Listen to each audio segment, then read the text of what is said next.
Good morning guys. আমরা সকাল সকাল উঠে পড়েছি, মুখ হাত ধুয়ে নিয়েছি, একটু ব্রেকফাস্ট করব, তারপর আমরা বেরোবো। আর হচ্ছে তোমাদেরকে একটু দেখিয়ে দিই এখানকার বাইরে কেমন রোদ গরম পড়ছে। এই এটা হচ্ছে বাইরে, এই বিল্ডিংটার পরেই হচ্ছে দীঘা বিচ। এটা দিয়েও যাওয়া যায়, ওদিক দিয়েও, মানে প্রচুর, রাস্তাটা ঠিকঠাক আছে, রাস্তা ভালো। আর এই যে আমাদের ছোট্ট একটা ব্যালকনি বেরিয়ে, আর এদিকে হচ্ছে মেন রোডটা, মেন রোড, আর এদিকে বেরিয়ে এরকম বিল্ডিং, খালি হোটেল আর হোটেল। আর যে আমাদের ছোট্ট একটা ব্যালকনি। আমরা এখান থেকে বেরিয়ে, বাজারটা ওই সাইডেই আছে, সামনের দিকেই আছে, আমরা বেরিয়ে যাব। তার আগে নিচে রেস্টুরেন্ট আছে, সেখান থেকে আমরা কিছু খাবো, তারপর এখান থেকে বেরিয়ে পড়বো। এই যে মা বেটিকে গল্প করছে। তো এখন আমরা রেডি হয়ে বেরাচ্ছি, যাব বাইরে একটু শপিং করতে। চশমাটা নিতে হবে না, তুমি বারবার কখন থেকে তুমি রেডি হচ্ছ? সকাল থেকে রেডি হয়ে আছো, আর এখন তোমার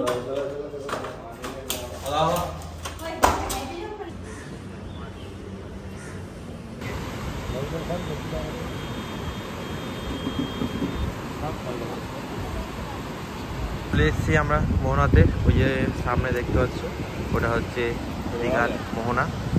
আর হচ্ছে এখানে একটু প্রচুর রোদ করছে, তার জন্য একটু আমরা খাচ্ছি ডাবের জল, এখানকার নারিয়েল পানি।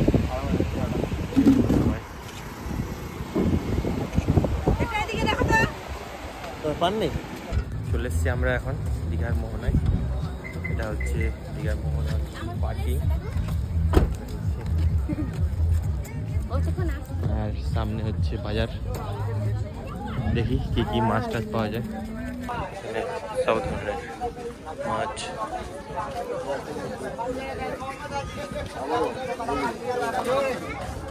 এখানে দেখতে পাচ্ছি দিয়ে যত ধরনের সামুদ্রিক মাছ, সব টাটকা টাটকা মাছ।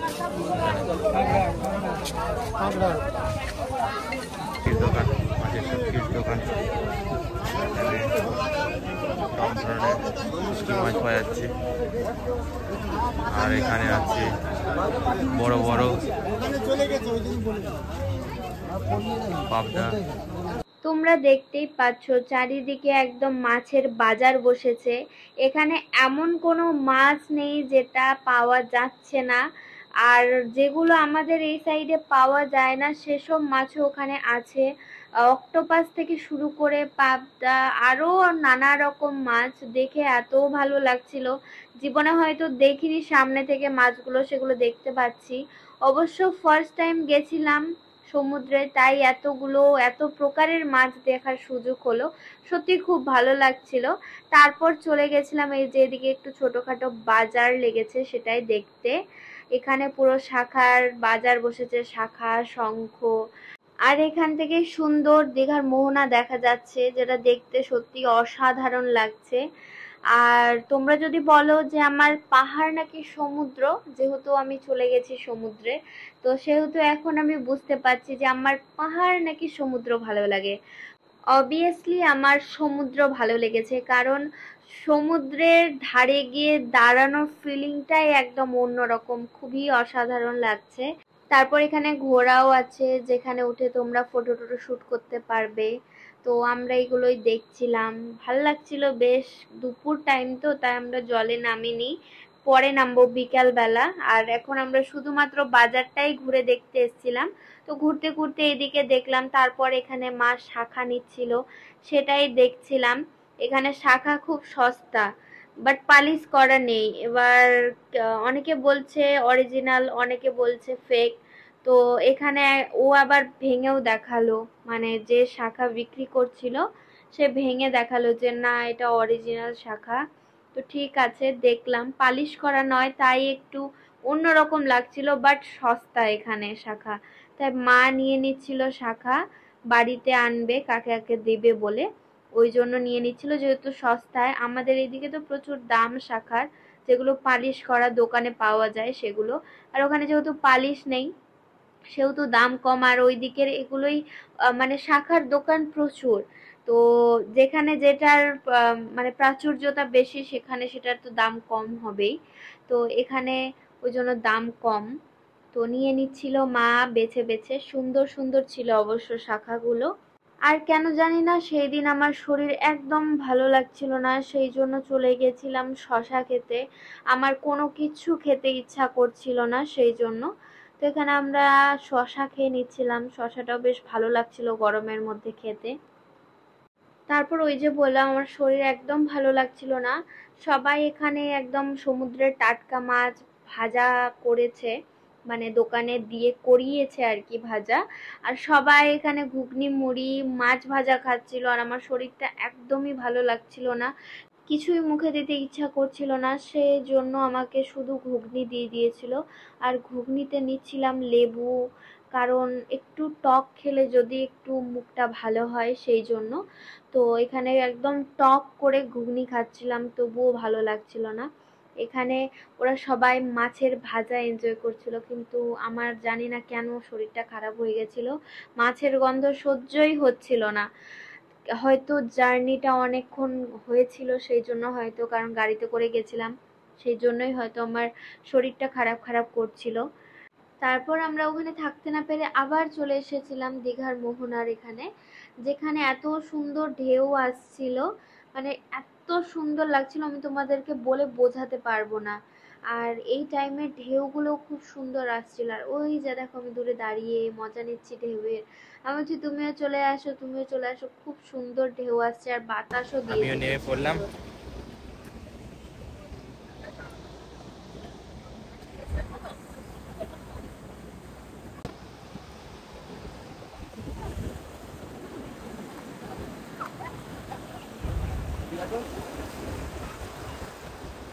প্যান্ট ভিজে গেলাম।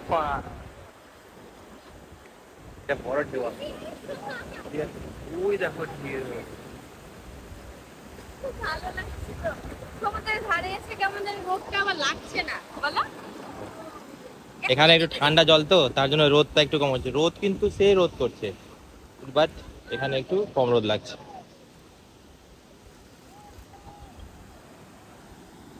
তো আমরা বিকালে নামবো, এখন একটু মানে রোদ করছে যার কারণে আমরা বিকালে নামবো। এখন বেশ মাছ টাছ ভাজা করে সব খেলো, তো এখন আবার চলে যাবো, যাই গিয়ে কি বলছে।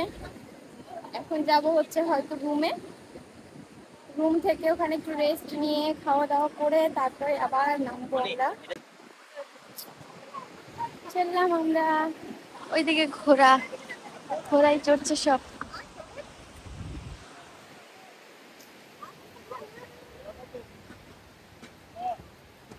মজা।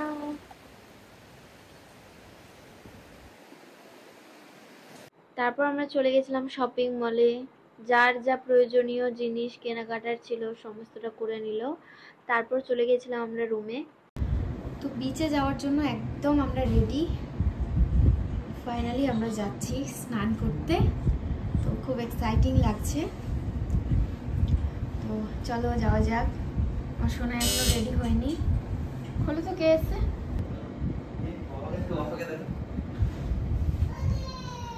কই দেখি, ফেলে দিচ্ছি। এই যে আমার সোনাইয়ের লুক দেখো, ওরে বাপরে, রক। ম্যাচিং হাফ প্যান্ট আর জামা নিলি, গুড গুড, বাইরে দেখা যাক। সুন্দর। এই যে মা, এই হচ্ছে পূজার মা। ইয়েস। বাবা মা কাকা কাকিরা যে ছিল ওরাও এমন ভাবে মিশে গেছিল, সবাই মনে হচ্ছিল ফ্রেন্ড। এরকম ভাবেই আমরা ঘোরাঘুরি করেছি, কে কিরকম ড্রেস পরবে সেটা নিয়ে আগে ডিসকাশন করে তারপরে আমরা কেনাকাটা করে সেই মতো ড্রেস পরে বেরিয়েছি। যার যা যেটা পরার ইচ্ছা ছিল সবাই সেই মতোই ড্রেস আপ করেছে। তো সেই মতো আমরা মজা করতে করতে চলে গেছিলাম স্নান করার জন্য। আর যতক্ষণ থেকে দীঘায় গেছি ততক্ষণ থেকে ভাবছিলাম কখন যাব স্নান করতে, কখন যাব স্নান করতে। তো ফাইনালি আমরা যাচ্ছি স্নান করতে। তারপর সবাই চলে গেছিলাম একটা একটা করে টুপি কিনতে। আর আমি নিয়েছিলাম এই যে রেড কালারের টুপিটা। দীঘাতে নামবো আর টুপি পরে ছবি তুলবো না, এটা তো হতেই পারে না, তাই টুপি নিয়ে নিয়েছিলাম। এই যে দেখো আমরা নেমে গেছি, আর নেমে দেখছি পুরো দূর দূরান্তে চর পড়ে গেছে।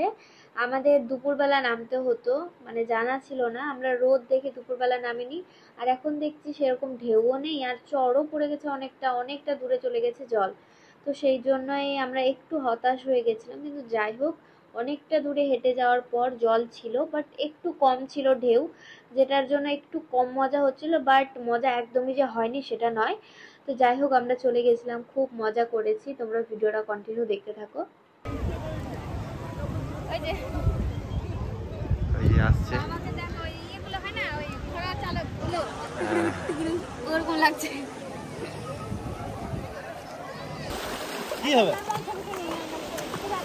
কেমন লাগছে সাগর পাড়ে এসে? সেই একটা আলাদাই অনুভূতি। সত্যি খুব ভালো লাগছে, মানে মনটা একদম আসার জন্য আমার কি বলবো, উতাবলা হয়েছে। ফাইনালি এখন ভালো লাগছে। এই যে দেখি, তাকাও দেখি, কি করছো তুমি? খুব মজা, তাই না?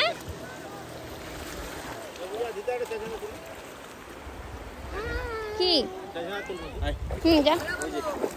তো ফাইনালি এই যে আমরা যাচ্ছি এবার স্নান করার জন্য। সেই মজা লাগছে সেই। তোমরা যারা এখনো আসোনি সমুদ্র সৈকতে, অবশ্যই এসে ঘুরে যেও, মানে আলাদাই একটা ফিলিং, বলার মতো নয়, আমি বলে বোঝাতে পারবো না, এত ভালো লাগছে। কি করছো সোনা? আমরা ভিডিও যে করতে চাইলাম, কই করে দিল। তারপর মজা করতে করতে প্রায় সন্ধ্যা নেমে আসলো, আর আমি একদম খেলে খেলে পুরো হাঁপিয়ে গেছি, সেই জন্য আমি এখানে টায়ার্ড হয়ে বসে পড়েছিলাম। আর সবার মোবাইল ধরে বসেছিলাম আমি। এই যে দেখো, হাতে মোবাইল নিয়ে বসে আছি, অনেকগুলো মোবাইল ছিল আমার হাতে, সবাই ধরতে দিয়ে দিয়ে কে কোথায় চলে গেছে। তো আমরা আমার মা বাবাদের খুঁজছিলাম, কোথায় গেছে খুঁজে পাচ্ছিলাম না। তারপর সমুদ্র থেকে উঠেই আমরা চলে এসেছিলাম ভুট্টা নেওয়ার জন্য। ভুট্টা খেতে আমার খুব ভালো লাগে সেই জন্য। আর ভুট্টার দোকান দেখে থাকতে পারলাম না, যে না নিয়ে টিয়ে বাড়ি গিয়ে খাবো। তারপর রুমে চলে এসেছিলাম, রুমে এসে তারপর আবার বেরিয়েছিলাম, স্নান ধান ভালো করে সেরে আবার বেরিয়েছিলাম কিছু খাওয়া দাওয়া করার জন্য, একটু মার্কেটে ঘোরার জন্য। তারপর এখানে কটবেল দেখে আমার তো আরো আনন্দের শেষ নেই। এখানে দেখো, এখানে হচ্ছে কটবেল মাখা, উফ কি টেস্টি, মানে দেখে জিভে জল চলে আসছে এখনো। এই যে দেখো, আমাকে মাখিয়ে একদম হাতে দিয়ে দিল, আর আমি লোভ না সামলাতে পেরে হাতে পাওয়া মাত্র আমি খাওয়া শুরু করে দিয়েছি। আর এত টেস্টি ছিল, মানে আমি সত্যি বলে বোঝাতে পারবো না, এত টেস্টি লাগে আমার বেল খেতে। তোমরা কারা কারা বেল খেয়েছো অবশ্যই জানিও, কার কার বেল পছন্দ। তারপর আমরা চলে গেছিলাম সমুদ্রের ধারে, যে টাইমটায় সমুদ্র গর্জন করছে বলতে গেলে, মানে পুরো বড় বড় ঢেউ আসছে, পুরো একদম ভর্তি হয়ে গেছে, যেইটুকুটা চর পড়েছিল সেটা পুরো ঢেকে গেছে। তো সেই ফিল নিচ্ছিলাম, খুব ভালো লাগছিল সমুদ্রের ধারে বসে সমুদ্রের জলগুলো ঢেউগুলো দেখা, খুব ভালো লাগছিল। তো এভাবেই আমাদের দীঘার সেকেন্ড ডেটা এভাবেই কাটলো। তো আবার ইচ্ছা থাকলো যাওয়ার, আর এখানে আমি আর আমার সোনায় বসেছিলাম অন্ধকারে, দেখা যাচ্ছে না, অন্ধকারে পুরো ফিল নিচ্ছে সমুদ্রে। তো আবার যাব সমুদ্রে, আবার দেখা হবে সমুদ্রের সঙ্গে। খুব ভালো লাগছিল বসে থাকতে ওই টাইমটায়, তাই বসেছিলাম। যেসব জায়গায় আমরা যাইনি ঘুরতে, নেক্সট টাইম গেলে অবশ্যই সেই সব জায়গা দেখতে যাব। সত্যি কথা বলতে, যারা যারা গেছিলাম সবাই ফার্স্ট টাইম গেছিলাম, সেই জন্য কি কোথায় মানে কতটা ভালো আছে কেউ কিছুই জানতাম না, যার কারণে আমরা বুঝতে পারিনি যে আরো ঘোরার জায়গা ছিল কি না। আর এখানে আমি একটা আইসক্রিম নিয়ে নিয়েছিলাম, যেটা সত্যি কথা বলতে খুবই টেস্টি ছিল। তো চলো, লাস্ট ডে আমাদের দীঘায় এভাবেই কেটেছে। ভিডিওটা এই পর্যন্তই, টাটা।